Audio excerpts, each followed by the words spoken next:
Hello everybody, welcome back to the HardReset.Info channel. In today's video, I'll show you how to fix screen flickering on your Honor 600.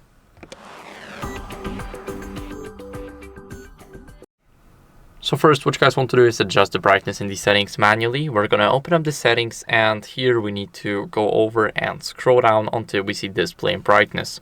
Here we want to make sure that we disable automatic brightness. This is very important because automatic brightness can definitely mess up our manual setting. As you guys can see, I'll enable it and it will automatically increase. So we want to decrease it manually, and that's basically about what we need to do here.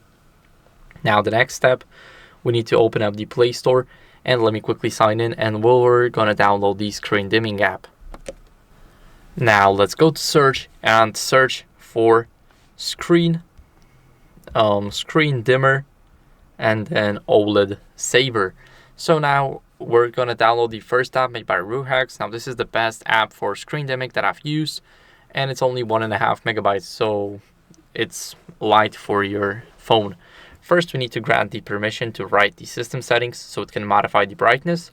The next one, the accessibility, we need to scroll down and we need to find the downloaded services and enable it right here, because it has to update our brightness whenever we rotate our screen or toggle the keyboard.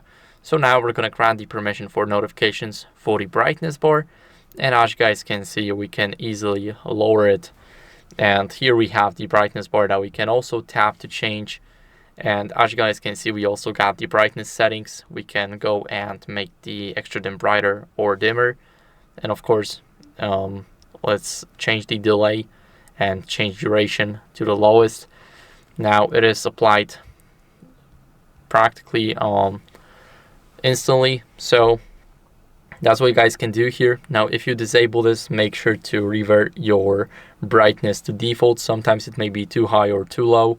So now we're going into the settings. As a last resort, we're going to update our software. So go to System and Updates at the bottom and tap on Software Update right here. It is automatically checking for the updates. So as you guys can see, I'm on the latest version, but if you guys are not, then I recommend you updating. This is very important to get rid of any old glitches. And that's basically it. So I hope this video was helpful. If it was, then leave a like, subscription, and a comment, and I'll see you in the next one. Bye.